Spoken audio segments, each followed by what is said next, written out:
Gaza സിറ്റിയിൽ സഹായത്തിനായി കാത്തുനിന്ന ജനക്കൂട്ടത്തിനു നേരെയുണ്ടായ ഇസ്രായേലി ആക്രമണത്തിൽ 20 പേർ കൊല്ലപ്പെട്ടു. 150-ലേറെ പേർക്ക് പരിക്കേറ്റു. മരണസംഖ്യ ഇനിയും ഉയർന്നേക്കുമെന്ന് ഗാസ ആരോഗ്യ മന്ത്രാലയം അറിയിച്ചിട്ടുണ്ട്. ഗുരുതരമായി പരിക്കേറ്റവരെ നഗരത്തിലെ ഷിഫ ആശുപത്രിയിൽ പ്രവേശിപ്പിച്ചിരിക്കുകയാണ്. സംഭവം അന്വേഷിക്കുമെന്ന് ഇസ്രായേലി സേന അറിയിച്ചിട്ടുണ്ട്. ബുധനാഴ്ച ഗാസയിൽ ജനങ്ങൾ തിങ്ങിപ്പാർത്തിരുന്ന ഷെൽട്ടറിലുണ്ടായ ആക്രമണത്തിൽ മരിച്ചവരുടെ എണ്ണം 12ആയി. തങ്ങൾ ആക്രമണം നടത്തിയിട്ടില്ല എന്നാണ് ഇസ്രായേലി സൈന്യം പറയുന്നത്. തെക്കൻ ഗാസയിലെ ഖാൻ യൂനിസിൽ രൂക്ഷ പോരാട്ടം തുടരുകയാണ്. നഗരത്തിലെ 2 പ്രധാന ആശുപത്രികൾ ഒറ്റപ്പെട്ട നിലയിലാണ്. നൂറുകണക്കിന് രോഗികളും ആയിരക്കണക്കിന് സാധാരണക്കാരും ആശുപത്രികളിലുണ്ട്. ജനുവരി 8-ന് മധ്യ ഗാസയിലെ തുരങ്കം നശിപ്പിക്കുന്നതിനിടെ പരിക്കേറ്റ ഇസ്രായേലി നടനും ഗായകനുമായ ഇദ്നാൻ അമേദി ആശുപത്രി വിട്ടു. ടാങ്ക് ഷെൽ പൊട്ടിത്തെറിച്ചുണ്ടായ അപകടത്തിലാണ് അമേദിക്ക് പരിക്കേറ്റത്.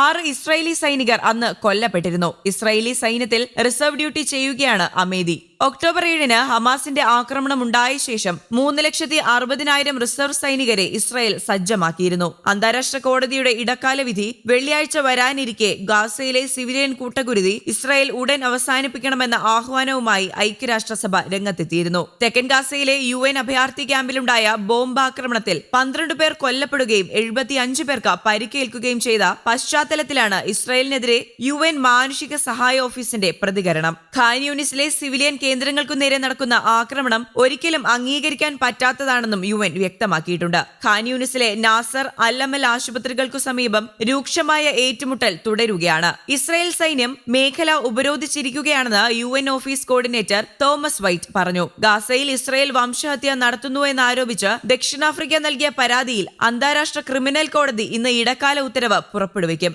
ഗാസയിൽ ആക്രമണം അവസാനിപ്പിക്കാൻ കോടതി നിർദ്ദേശിച്ചാൽ അനുകൂലമായി പ്രതികരിക്കുമെന്ന് ഹമാസ് നേതാവ് ഒസാമ ഹംദാൻ അറിയിച്ചിട്ടുണ്ട്. സമ്പൂർണ്ണ വെടിനിർത്തലാണ് തുടക്കം മുതൽ ഹമാസ് ആഗ്രഹിക്കുന്നത് എന്നും അദ്ദേഹം പറഞ്ഞു. എന്നാൽ കോടതി വിധിച്ചാലും ഗാസയിൽ യുദ്ധം തുടരാൻ തന്നെയാണ് ഇസ്രായേൽ തീരുമാനമെന്ന് മാധ്യമങ്ങൾ റിപ്പോർട്ട് ചെയ്യുന്നുണ്ട്. ഹമാസിനെയും ഇസ്രായേൽ എന്ന രാജ്യത്തെയും തുലനം ചെയ്തുകൊണ്ടുള്ള ഇടക്കാല വിധിക്ക് സാധ്യത കുറവാണെന്നും ഗാസയിൽ നടക്കുന്നത് വംശഹത്യയാണെന്ന വാദം പരിഹാസ്യമാണെന്നും വൈറ്റ് ഹൌസ് വ്യക്തമാക്കി. അതേസമയം ഗാസയിൽ ഇസ്രായേൽ നടത്തുന്നത് വംശഹത്യ തന്നെയെന്ന് US എക്കണോമിസ്റ്റ് യൂഗവ് പോൾ നടത്തിയ സർവേയിൽ 35% പേർ അഭിപ്രായപ്പെട്ടിട്ടുണ്ട്. ഖാൻ യൂനിസിലും മറ്റും നിരവധി പേരാണ് ഇസ്രായേൽ ആക്രമണത്തിൽ ഇന്നലെയും കൊല്ലപ്പെട്ടത്. ഗാസയിലെ മുഴുവൻ ആശുപത്രികളും അടച്ചുപൂട്ടലിന്റെ വക്കിലാണെന്നും അടിയന്തര ഇടപെടൽ വേണമെന്നും റെഡ് ക്രോസ് മുന്നറിയിപ്പ് നൽകിയിട്ടുണ്ട്. 3-ൽ 2 ആശുപത്രികളും ഇതിനകം പ്രവർത്തനം നിർത്തി. ബന്ദിഭോജനം നീളുന്ന സാഹചര്യത്തിൽ പ്രക്ഷോഭം കൂടുതൽ ശക്തമാക്കിയിരിക്കുകയാണ് ബന്ധുക്കൾ. News desk Kerala Kaumudi.